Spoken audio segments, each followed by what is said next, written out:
Oiê, continuando aí a aula sobre análise de ambiente, né, a segunda parte dela, acho que vou fazer 3, inclusive.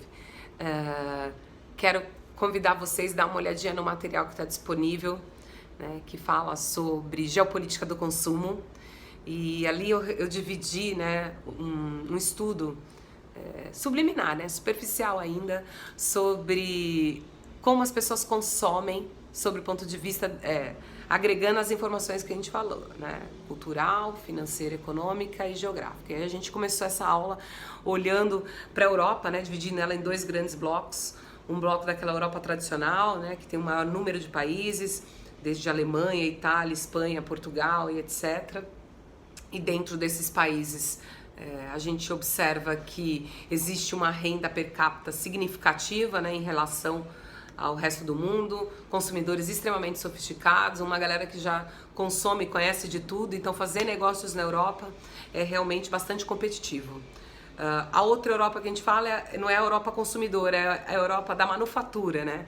É a Europa operária, que é os ex-países europeus, os ex-países, perdão, da União Soviética, então Macedônia, Geórgia, etc., que é a galera que hoje tem se destacado como um polo atrator aí da indústria de manufatura, desde das montadoras até mesmo as indústrias de periféricos, eletrônicos.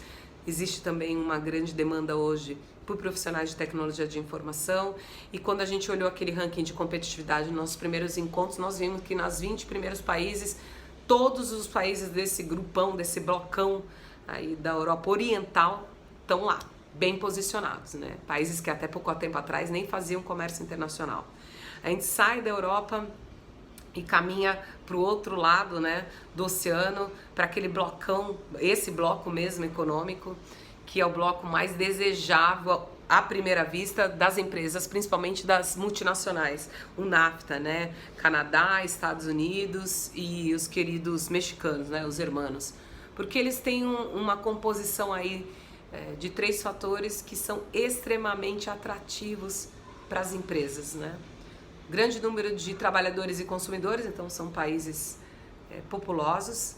Ainda nesses países existe bastante área geográfica onde se possa construir varejo, distribuição, né? A indústria precisa de espaço muitas vezes, principalmente a indústria pesada. E por fim, renda per capita, né? Se você tirar uma média, somando a renda per capita dos americanos com os canadenses, mesmo a dos mexicanos não sendo assim tão atraente, né, funciona muito bem. Então percebe que a grana, né, vem dos canadenses, eles, né, também têm um elevado índice de bem-estar aí no mundo, fica atrás apenas de alguns países como, por exemplo, Singapura.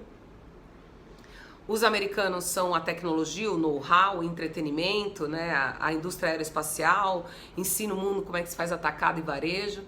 E os mexicanos hoje são os operários, né? Eles então financia, idealiza e executa. É isso que acontece com o blocão do NAFTA. E aí a gente pula para a Ásia e não podia ser mais diferente, né? Significativo dos países, mais de 50% da população mundial, mas a renda já não é lá tão grande assim.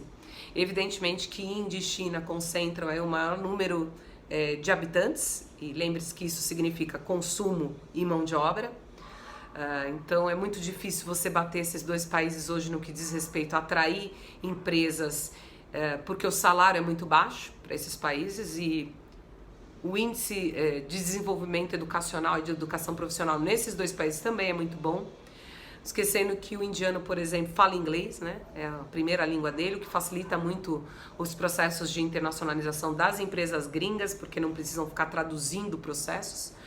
A cultura aí é a parte, né? A Ásia não podia ser mais diferente entre si, desde idioma, religião, hábitos de consumo, de alimentação, muito, muito, muito diferente.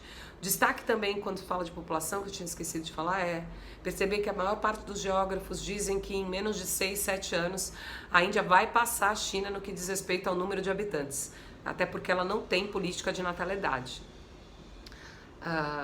Uma coisa interessante quando se olha para a Índia é que na Índia tem uma coisa bem parecida, falta tudo. Então, quando você tem carência de tudo, principalmente de infraestrutura, de indústria de base, acaba que se torna um país muito atraente para a grande indústria, onde o Brasil tem alguma experiência. E porque o fator do preço baixo, né, um preço baixo que você tem que aplicar em países como esse, e deve ser compensado muitas vezes pela escala, né? Você vende para muita gente.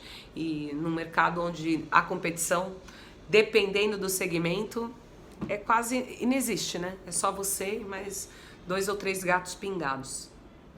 Existem histórias interessantes aí, vou procurar e mandar para vocês, sobre produtos que precisaram ser adaptados para serem comercializados na Índia, no que diz respeito, por exemplo, à deficiência de energia elétrica que tem no país. Dentro da Ásia, quero falar também mais de 2 lugarzinhos, né? Da China, acho que tudo já se fala muito. Vamos falar de Singapura, que é a maior renda per capita do mundo, maior concentração de subsidiárias nos últimos 8 anos. Um país que, em termos de território, é do tamanho da Baixada Santista, que não pode mascar chiclete, não pode beber em público, enfim, culturalmente bastante diferente do Brasil, mas, por exemplo, em outro lado também, o índice de violência é perto ou próximo ou quase zero. Então, vale a pena dar uma olhadinha em Singapura, não só porque ela foi o primeiro país a fazer aquela piscina de borda infinita, mas porque em termos de tecnologia, né, juntamente com a Coreia do Sul, são os grandes players da Ásia. Para fechar a Ásia, Japão, né? Vou falar um pouquinho de Japão. Então, o Japão é a antítese de tudo isso, né? Território pequenininho, né? Extremamente, uma grande densidade demográfica de pessoas e um dos maiores custos de operação no mundo, porque não tem espaço, né? Então, falta espaço para tudo no Japão.